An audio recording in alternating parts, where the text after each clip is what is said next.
Okay, and hello, hello, hello. How is everybody? We have a very, very special guest today in the chair. None other than our very own CEO of OnPassive, Mr. Ash Mufarah. Ash, how you doing? Fantastic. Fired up. Thank you, Red, for having me. I'm finally in the chair. I've been wanting to be here. So thank you for the opportunity. It's fantastic to have you here in the chair, and this is going to be so important and informational. So many people out there for the behind the scenes a little bit of on passive. So we're going to get straight into it now, Ash. And the very first question I have for you is, what gave you the inspiration and idea to start on passive all the way back in 2018? I love the question. Absolutely. Uh, a few things, but perhaps the first main observation, I didn't create OnPassive for myself. It was primarily for others. So I was in the business of network marketing, affiliate marketing, and sales for quite a few years. And I thought it's a great business model because you could have substantial cash flow once you build the business once and have a good lucrative cash flow, perhaps something that we enjoy having the free time and the lifestyle without being cornered or limited to a specific office space or any of that. So I love the concept from working from home, using the power of the internet, and definitely work hard, but then have good return for a longer duration. I love that. I did very good with that. But in the recent years, just right around 2018 or prior to that, the last couple of years before 2018, things got more problematic, more troubled in terms of trust was shaky. There is probably a good or a negative stigma around the field and the industry, and it became more of a shameful thing rather than a good, something to be proud of. Though the concept is attractive, everybody would love to have the time freedom, the financial freedom, and the lifestyle or the internet lifestyle or the laptop lifestyle, however you call it. Perhaps uh, it was ongoing issues, uh, mainly from the company side. So from the company side, we have suffered the integrity issue. We've seen companies go down because of financial uh, wrongdoing.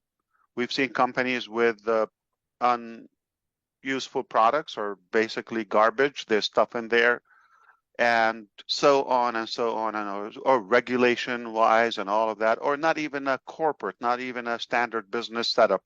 So you're talking or dealing with some amateurs somewhere unknown place. So that ambiguity, I thought, wouldn't it be amazing to have a real company with real products, something that we could use and with integrity and win with people, have something that is ethical, clean, and everybody can win.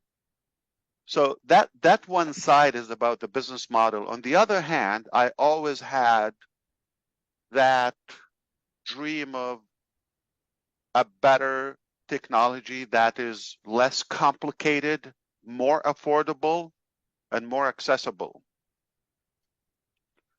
And then when the circumstances around that time, 2017, 2018, early 2018, I basically reached a point where I said, enough is enough.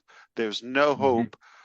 Even I've given the blueprint and many ideas and many business ideas or uh, proposal for many, and I even supported financially or funded some. I created systems, but still not going the way I wanted. So I needed a setup where I can control the integrity from the company side and also develop what people are in need for or what they're excited about, because I'm a user myself from the field for many years. I know exactly what we like and what we don't like. Yeah. We don't like costly things. We don't like reoccurring payments. We don't like complex technology or systematic things. We don't like to have a certain routine that we have to commit to. We like to be more flexible, all of that. So how could I do that? Is one way to do it is to Yourself. do the business. And I had an issue because that is a big responsibility. I preferred if somebody would do it and we will just rally with them, help them to build, and it's easier for me to market. That was a big decision in our life, and we knew it's not going to be easy. We're going to have to sacrifice lots of, number one, money, potentially reputation. We will be criticized. It's not going to be an easy, silky, rosy, red carpet that you just walk and everybody's going to applaud you. No, it is going to be a hectic process. But I looked at the end, what are the alternatives? It's the only way I know it's going to work. There's absolutely zero hope for such a thing or such a dream to be done by others. And allow me to say, it's mostly run by greed, corrupt people, selfish, and materialistic, all of that. So to have the blend and the combination, the culture and the character of the business, there's not another option. We have to do it and accept all the risks. We did that, and we were blown away with the results. Yeah, absolutely fantastic. And obviously, for those that have been on the journey with you over the last 6 years, we certainly know the sacrifices that you have made over those last 6 years. And we certainly applaud you for sticking to it and carrying on with those sacrifices and wanting to see the right positive outcome for ONPASSIVE. So my next question, moving on from this, is for me, it really is an important part of the ONPASSIVE journey, and that is after the initial first phase of the opening of ONPASSIVE for that initial idea. What made you realize that you could now actually take the company to the next level, which really is your ultimate goal and dream of what you want to achieve? Very easy one, because just the reaction and the response by leaders of your caliber, I see that, and people who have been also in similar experiences before. When they saw the concept, it sounds like we all have been looking for such a thing, but who's going to take the initiative to take the risk and actually execute the dream or pursue that dream. So the response and then the interaction with our initial early bird adapters, the founding members, we saw even a bigger need, bigger thirst and hunger for the exact model that we have. So it just gave us the drive that we should go all the way. It's absolutely something that is needed and worth the sacrifice. Yeah, absolutely. And I think as well, I think by the time we get to the end of where we want to be with ONPASSIVE, when we look back from that initial platform that we had in 2018 to where we are now, I think people go, yeah, actually, what a bold move it was to take us all the way to the end. I totally agree with you. Now, this is a bit of a tongue-in-cheek kind of a question, but it's one that always gets asked, doesn't it? You know, you've been involved with all sorts of environments within the internet space, and people always ask, where do you see yourself in the next 5 or 10 years? Now, my question to you, Ash, is where do you see yourself in only 1 year's time? Wow, I love the question. Actually, that's a big one, and I need to process it. First of all, I hope my wife would still be with me.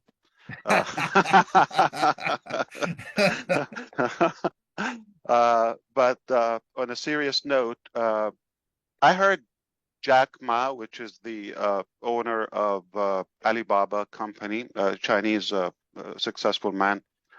He said, if you want to be successful tomorrow, you're unlikely to succeed, and don't even try. It's not possible. It's impossible. If you want to be successful next year, it's very unlikely to happen. But if you want to be successful in 10 years and you start working from now, you can do that.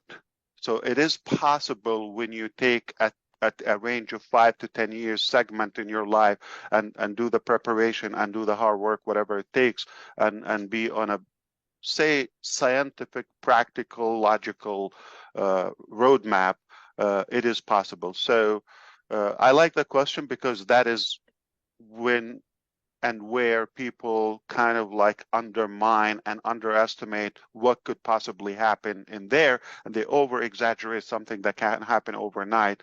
I do believe we're up to something revolutionary. I believe it will make a global impact in many ways. Not so much on the personal level. I know you asked me that, but I really don't operate, like I said in the beginning. No, that's fine. Nothing in it for myself, or like what do I envision, all of that. I really just feel that I need to be involved to protect the dream and to get it to the point where it's safe, okay, and then when it's in the right hands and the honest hands, I'll be happy to free up myself. So where do I see myself? I want to continue learning. I want to continue growing, use and utilize the power of the internet and digital IT plus AI and other aspects of our modern life now in this age to kind of like ease and simplify our life, daily doing, have better, more powerful tools in all different sectors to make that, I don't want to say radical, but rather enormous positive impact all across humanity. I do see there is going to be, you're talking about 2030, from now and on until 2035 or so. I really see the world is in a better position. We should be in a better place all together collectively because of our contribution in that aspect. Absolutely. I mean, I was going to ask, the next question was going to be, what is your ultimate desire for ONPASSIVE to achieve? Now, I think you've already answered so many of those questions already with what you've just told us.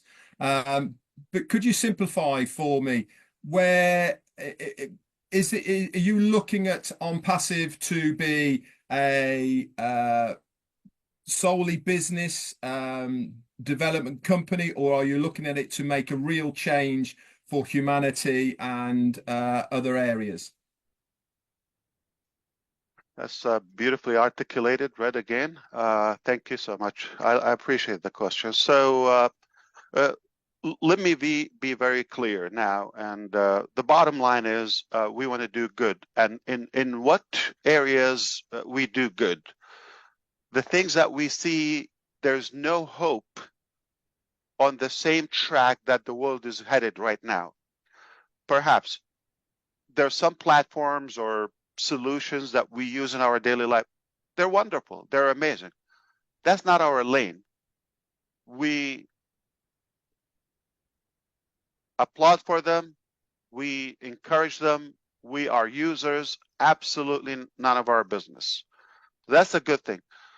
But areas of life, aspects of life, specifically in the digital world, where we see it should be better. It's not in the right direction.